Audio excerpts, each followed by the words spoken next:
बिस्मिल्लाहिर्रहमानिर्रहीम। अस्सलाम वालेकुम व्यूअर्स, मैं हूं अदील अली खान और आप देख रहे हैं मेरा यूट्यूब चैनल। व्यूअर्स, पाकिस्तान की सियासत में ये तब्दीलियां, ये भौंचाल और इसके पीछे जो मुहर्रिकात हैं उसके बारे में आज हम डिस्कस करेंगे।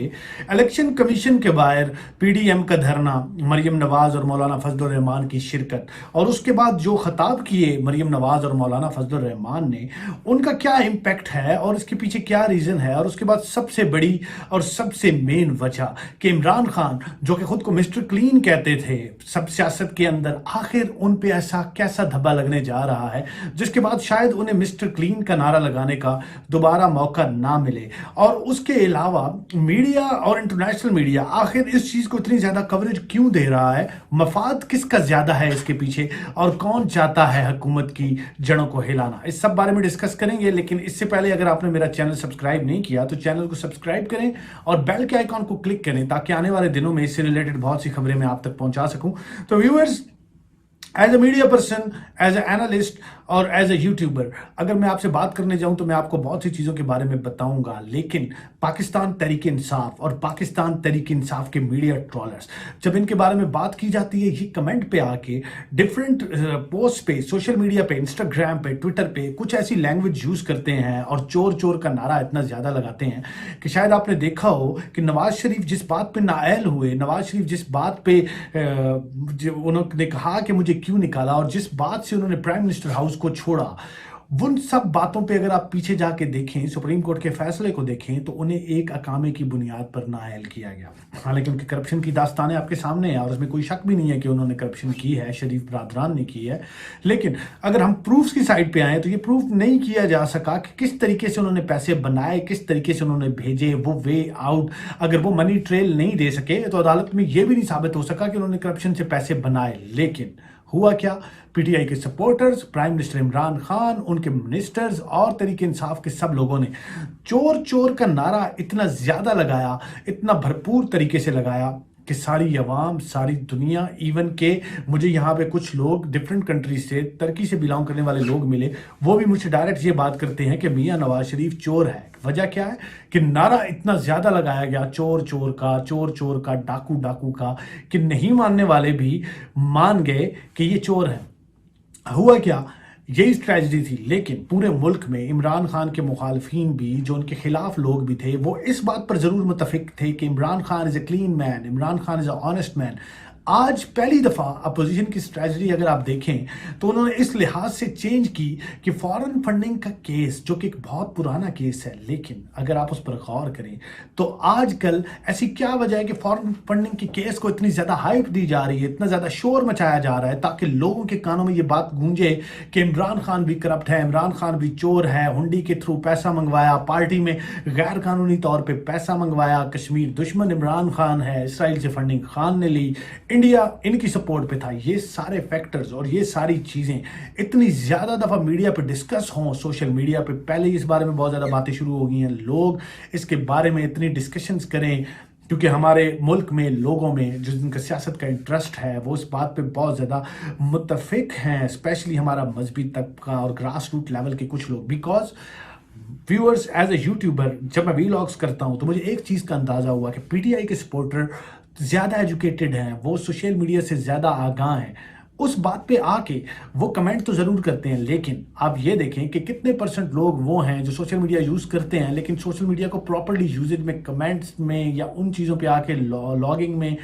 वो नहीं कर सकते, वो लिटरेचर नहीं लिख सकते, वो बातें नहीं लिख सकते। वो सपोर्टर शायद दूसरी पार्टीज़ के ज़्यादा हैं। तो ये बात एक मुतफिक करना शुरू होगी हर तरफ कि चोरी के इल्ज़ामात अगर उन पे हैं तो चोरी के इल्ज़ामात पीटीआई पे भी हैं। तो इन सारी चीज़ों के बाद ये फैक्टर इतना ज़्यादा इंपॉर्टेंट हो गया है कि शायद हुकूमत जिस तरीके से आगे बढ़ने की कोशिश कर रही थी, हल्की सी चेंजिंग उनकी प्लानिंग में और ये चोर चोर के नारे शायद इमरान खान की जड़ों को हिला दें, उनकी गवर्नमेंट को डिस्टेबलाइज कर दें और उन्हें जवाब देना पड़ जाए कि फॉरेन फंडिंग केस की रियलिटी क्या है, फंडिंग कहाँ से आई है, किस प्रोसीजर के थ्रू आई है। अगर आप ये बात सोचें, शायद मुझे एक चीज़ का इख्तलाफ ज़रूर है कि जब पीएमएलएन अपने इक़्तिदार में थी तो वो क्यों नहीं इस चीज़ को इतना ज़्यादा हाईलाइट किया, क्यों नहीं उठाया। आखिर आजकल ऐसी क्या वजह आई है कि उन्होंने इस चीज़ को बहुत ज़्यादा हाईलाइट करना शुरू कर दिया है, फॉरेन फंडिंग के केस को, सिर्फ इस वजह से कि इमरान खान की क्रेडिबिलिटी को इतना मशकूक किया जाए कि स्पेशली आसिफ जरदारी के प्लान के मुताबिक इन हाउस तब्दीली लाई जाए, और इन हाउस तब्दीली लाने का सबसे बेहतरीन तरीका ये है कि अगर हम तो डूबे हैं सनम तुमको भी ले डूबेंगे, कि अगर हम पर चोरी के इल्ज़ामात हैं और हम नहीं हैं तो रहेंगे आप भी नहीं। लेकिन व्यूअर्स, इन सब चीज़ों के दरमियान जो सबसे बड़ा प्रॉब्लम है, जो मैं आज के जलसे में, जलसा तो आप नहीं कह सकते, जो रैलियां आई इस्लामाबाद में इलेक्शन कमीशन के सामने, उसमें होने वाली तकरीरें, मरीम नवाज़ का एग्रेसिवपन तो इस बात को जाहिर कर रहा था कि वो डायरेक्टली इमरान खान को इस चीज़ में इस्तेमाल करना चाहती हैं, ब्लेम करना चाहती हैं कि he is a corrupt man, और वो लोगों पे बार बार ये वाज़ह करना चाहती हैं कि हुंडी के थ्रू पैसा आया, ब्लैक मनी आई और ये सारी चीज़ें। लेकिन मरीम साहिबा, आप इन सारी चीज़ों से पहले एक चीज़ का तो जवाब दें कि आपकी पार्टी पे भी फॉरेन फंडिंग के जो केसेस उठने जा रहे हैं, उसके अलावा करप्शन के स्कैंडल, उसके अलावा आपकी बहुत सी बातें मीडिया के अंदर कि मेरी पाकिस्तान तो क्या, लंदन तो क्या, पाकिस्तान में भी कोई जायदाद नहीं है। लेकिन हमारी कम्युनिटी का ये प्रॉब्लम है कि ये उन चीज़ों पे क्वेश्चंस करने के अलावा, उन चीज़ों को भूल के ये डायरेक्ट उस वक्त जो पार्टी या जो बंदा बरसर इक़्तिदार होता है, इंटरनेशनली भी यही होता है, उस पर तनकीद ज़्यादा होती है, उसे सबसे पहले हिसाब दे होना पड़ता है। तो खान साहब पे इस वजह से ये क्वेश्चंस बहुत ज़्यादा हैं कि 6 साल के बाद उन्होंने जो इलेक्शन कमीशन में जवाब जमा करवाया, अब उसकी फाइंडिंग्स और उसके इख्तिताम तक वो जाएं और प्रॉपर प्रूव करें कि what is the reason behind it, because ये बहुत ज़्यादा इंपॉर्टेंट है उनके फॉलोअर्स के लिए, उन लोगों के लिए जो उनकी ऑनेस्टी पे बिलीव रखते हैं, तो ताकि वो आके अपना पॉइंट ऑफ व्यू पेश करें। दूसरी सबसे इंपॉर्टेंट बात, मौलाना फजलुर रहमान का जलसा।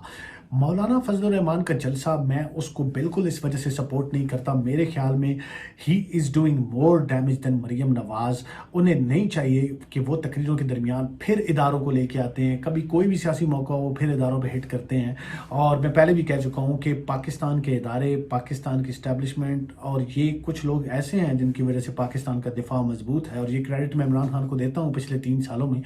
पाकिस्तान का दिफा बहुत ज़्यादा मजबूत हुआ है। चाहे इदारे एक पेज पे हैं, हमें इस चीज़ को सपोर्ट करना चाहिए, इदारों को दरमियान में नहीं लेके आना चाहिए। और उसके बाद मौलाना फजलुर रहमान ने जो आज कुछ ये बातें की हैं, शायद वो पाकिस्तान दुश्मनी के ज़ुमरे में आती हैं, और ऐसी बातें एक नेशनल लेवल के लीडर को और एक मजहबी रहनुमा को सूट नहीं करती। और शायद मेरा ख्याल था कि हर तकरीर के बाद मुझे यही लगता है कि शायद मौलाना इस जगह से बैकफुट पे चले जाएं, लेकिन ऐसा नहीं होता। और आज उन्होंने इमरान खान और गवर्नमेंट की फॉरेन पॉलिसी पे बहुत ज़्यादा क्वेश्चंस उठाए, और इवन साथ इदारों को भी इन्वॉल्व किया कि वो सब इन्वॉल्व हैं पाकिस्तान को इंटरनेशनल लेवल पे अकेला करने के लिए। और